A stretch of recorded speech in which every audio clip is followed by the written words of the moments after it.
Have you ever found yourself wondering, what is the point? Where do I go from here? What have I been doing up until now? And all of a sudden you feel like time is running out. You hit that sort of midlife phase and you're in the thick of menopause, your hormones are all over the shop, and it really does bring up some existential fears. And I find it very discombobulating and also quite grounding at the same time. Today, I'm actually going to share 4 of the main existential fears we tend to have as we get older. These things can simmer under the surface and you don't even know that they're there, but they might be having quite a negative or a profound impact on how you're showing up in life in general. But just know this is a completely normal part of the menopausal transition. You are not alone in feeling this way. The vast majority of us do. And in actual fact, a lot of us are not even realizing we have these fears bubbling beneath the surface. And I'm going to give you some tangible therapeutic ideas in order for you to find out what is causing them and also give you tips on how to manage them effectively. If you're new to my channel, welcome. My name is Kate. I share a weekly video with you every Monday around something related to menopause. If there's anything you would like me to include in a future episode, please leave it in the comments below and I would be more than happy to add that to my rotation. So what's going on beneath the surface? Essentially what happens as our sex hormones are declining, primarily estrogen and progesterone, what happens is our brain's radar for perceived threats and also real threats becomes more highly sensitized. That means that fears about the future, your health, relationships, your family dynamics can become more intense. Often through menopause, our roles are changing. You might be becoming an empty nester. The dynamics of your significant other relationship might be changing, and as well as the relationship that you have with yourself, because there is absolutely no doubt about it, as we go through menopause and beyond, suddenly overnight we start to look older, we start to feel older, and that can have a really profound impact on how we show up in life. All of a sudden you become invisible, and I think there's benefits to becoming invisible, but it takes a little bit of time to leave the old identity that you had of yourself behind and fully step into and embrace the current and future identity that you are going to be living within for the rest of your years. Add into that sleep disruption, the fatigue from the insomnia, the various angst that this time of life brings with it, as well as obviously changing hormones. That is a physical transition that your body has to get used to. Those big questions like what's the point can feel overwhelming. See 4 really common existential themes that tend to come up at this time of life. The first one is the fear of the future, where everything just feels daunting. What I would suggest is don't just bulldoze or try to bulldoze your way through this fear. Often there is 1 or 2 things that we may be feeling fearful of, but the way the human psyche is and the way we behave means that we tend to feel fear about everything or most things, and a lot of our lives can become blanketed by this unknown fear. Sometimes it means just sitting quietly and thinking, what is actually at the root cause of my fear? What specifically am I worried about? Is it my finances? Is it my health? Is it my children and their relationships? Is it the relationship I have with my significant other? And when you can identify that, it enables you to then come up with practical, grounded ways in order to deal with that fear. The next existential theme that I see quite a lot of, and which I actually felt a bit myself as well, was the grief of unmet goals and things that you thought you would have done by now and you've still not done it, and the chances are that you're probably not going to do those things by this stage of your life. And we tend to try and push it away and not really think about it too much. I really encourage you to sit with it and think, okay, what is it specifically that I am grieving? Was it that job I gave up, or was it that decision that I made that possibly changed the entire trajectory of my life? I know there's been a few crossroads in my life, and if I'd done one thing one morning instead of doing the other thing that morning. For instance, I joined the canoe club at my university rather than joining the territorial army club. Now, if I hadn't joined the canoe club, I may not have met who became my husband, and I may not have had my children. If I joined the territorial army club, where might that have taken me? Maybe I'd have been able to fly helicopters within the military rather than having to do that by myself. So it's incredible how these sort of crossroad decisions can really make you think, but what if I had made that choice? And we have gazillions of these types of crossroad choices that we could have made and that we didn't make and that we chose something else. And I mean, thank goodness despite the fact I got divorced, being a mother to my two children is the greatest blessing of my entire life. So thank goodness I decided to go to the canoe club meeting instead. But I think when we become aware of what is at the root cause of the grief of unmet or unaccomplished goals, we can then think, okay, well, I didn't do that, but I still have all these years, hopefully, ahead of me. And it helps to get your creative juices flowing rather than feeling the grief for something that didn't happen. Turn that grief that is very real into hope and action for the future so that you don't get beyond the next 30 years and think, my goodness, actually, I really wish I'd started doing such and such when I was in my mid-50s or whatever it might be. It might be time to try something that you've always wanted to, and you've never yet allowed yourself the opportunity to do that. It might be learning the piano, learning how to sing, learning how to dowse, starting knitting, or starting knitting again. These sorts of things I think is so important for us to actually start to do for ourselves, because life always happens. We are always busy. We will find that most of the minutes of the day are always taken up. And unless you prioritize something that's specifically for you too, you'll never get around to doing it. So carve out time specifically for you. If you have goals that you still specifically want to achieve, get on and do them and have some fun with it. Next one is loss of identity. And I think that this is a really big one for the vast majority of us. Your roles change and you might be even thinking, well, who am I now? Who am I? How does my life get defined from here onwards? That can feel quite frightening. If you've been a stay-at-home mum or you've been highly involved with your children, you don't have that involvement to such a degree as they get older and they leave the home. You may not find it so easy to get a job because you're an older woman, and there is still a lot of stigma out there and discrimination still, whether they like to admit it or not, about an older woman getting a job, and a job that's actually well paid given the qualifications and the experience that you might have. I also think this is a chance to not rebuild, but build a new sense of who you are and how you want your life to look from now on. Start by looking at what makes you feel really alive.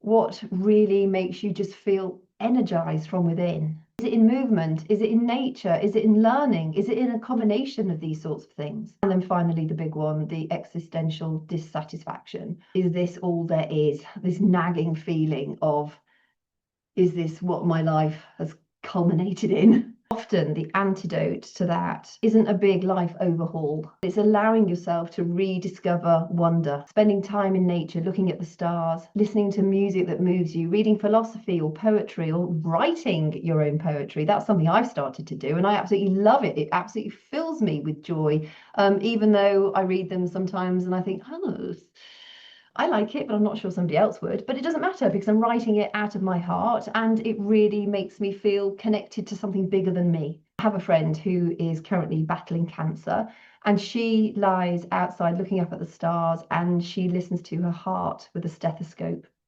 And it makes her feel really connected and really grounded and part of something so much bigger than just herself. These sorts of practices lift you out of the hamster wheel and help you understand that there is so much more than the daily grind. And then the key is translating that wonder into tiny acts of meaning in your life, whether that might be creativity, relationships, contribution, or whatever feels best for you. How do you start to work with these feelings without getting gobbled up by them? First of all, start with your body. When your mind is feeling chaotic, when it's doing the catastrophizing or the overgeneralization and the everything's going wrong, drop into sensation. Put your hand on your chest or on your belly or both and just feel your heartbeat, feel your breathing, really connect to the basic essence of who you are as a human entity. Our bodies are miracles and we tend to take it for granted how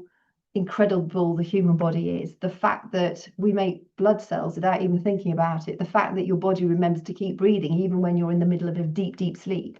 And we own our bodies. And isn't that special? Also getting out into nature. That is always grounding, whether you're taking a walk, you're doing some paddle boarding, you're just doing some deep breathing outside, you're just looking out of the window if it's vile weather like it is today, and you can hear the wind rustling the leaves in the trees. You can hear The gusts, you can watch what's happening with the gusts. I mean, here it's really stormy and it's very wet. But again, think about the miracle of what is to be on this earth. We are contained within this oxygenated bubble where we can live, we can breathe, we don't float up into the air because of the gravity. We're surrounded by trees that pump out the stuff that we need to breathe. When we breathe out the stuff that they need to take in to keep them alive. The clouds, the weather. I mean, it really is quite a miracle of just being this human on this planet. And when we get stuck in our own minds and our own thoughts and our own fears, allowing ourselves to think bigger than that is so grounding. And while it doesn't eradicate maybe the financial issues that you might be under, maybe some health concerns that you have, it really does give you an idea of, I mean, a tiny speck of time that each of our lives is representative of when you think of the greater expanse of time. And for me personally, it really makes me think, my goodness, we need to make sure that we do as much as we can and appreciate with every breath that we have the fact that we are here experiencing this life right now. The other thing you can do is give your feelings a safe container. So it might be that you want to have maybe a little altar or a safe place in your house where you've got a soft blanket. You might have a little candle. You might have some artifacts from nature, shells, stones, conkers. Conkers don't last very long, do they? They shrivel up. I've got conkers here and they look beautiful a few days ago and now they've all shriveled. But when you can create your own little zone of calm, then you can go and sit there and reflect on those things that are bothering you. And it has this way of almost putting your fears into a box and enabling you to contain them more effectively. Because when you're in your little altar place, that is just for you. You may have some positive affirmations that you read while you're doing it. And then when you leave your altar place, you get back into your normal life. But this altar place allows you that time to deeply reflect on the things that are bothering you, the things that you're grateful for. And it's almost like your safe space to explore these emotions you may have been pushing down. The next tip is to experiment with micro actions. So I think we tend to believe we have to fix it all. And you don't, and it's pretty much impossible to try and fix everything and have control over everything. But what you can do is take tiny micro steps. So maybe sign up for a workshop or possibly get a book from the library or buy a book that is around a subject that you want to learn more about. For instance, if you're afraid of money, you fear your financial security, maybe explore learning about money and not necessarily investing, but just understanding that it is just money. Unfortunately, the way the world works, we need money, but to explore, maybe do a workshop on financial abundance or financial security so that you're listening to other people's perspectives. And there might be something there that makes you think, oh, actually, I could do that. I could print out a budget planner. There's loads of those online. You can easily get them, or pop to Etsy. There's loads of budget planners. Even if you're too afraid to look at your bank statement at the moment, you could still start to track your groceries, your fuel, etc., etc. And that in and of itself is going to give you a sense of more control over your finances. And you might be able to find patterns in there thinking, oh, actually, I don't really need that subscription anymore. And it puts you in the driver's seat to, even if nothing changes with your finances, because you're doing your budget planning, it gives you that sense of, I'm owning this. And by getting that sense of ownership, it does help to dampen the sort of spikiness of the fears that you might be feeling right now. Finally, it's seeking safe mirrors. And when I talk about mirrors, it's about finding a trusted friend or a therapist or maybe a support group where you can openly talk about what's bothering you and explore those fears with another individual.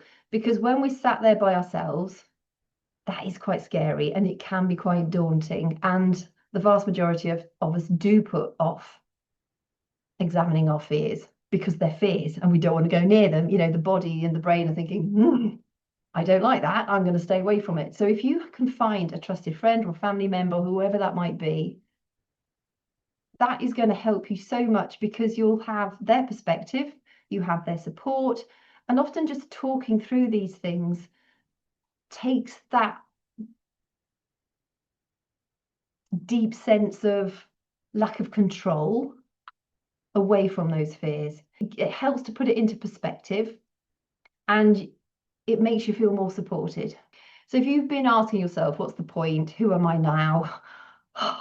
Is it even worth it?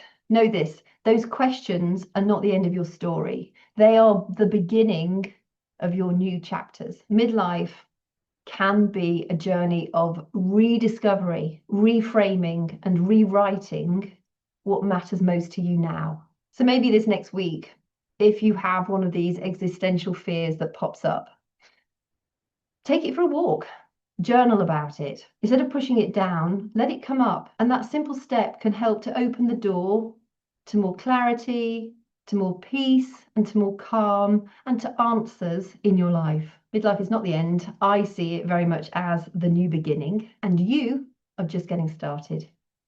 So thank you so much for your company today. I hope you found it helpful. If you did, make sure you subscribe to the channel so you don't miss future episodes. If you did like it, please give it a thumbs up. That would mean the world to me. And like I mentioned earlier, if you want me to cover anything in a future episode, just drop it in the comments below. And I will look forward to catching you again next week.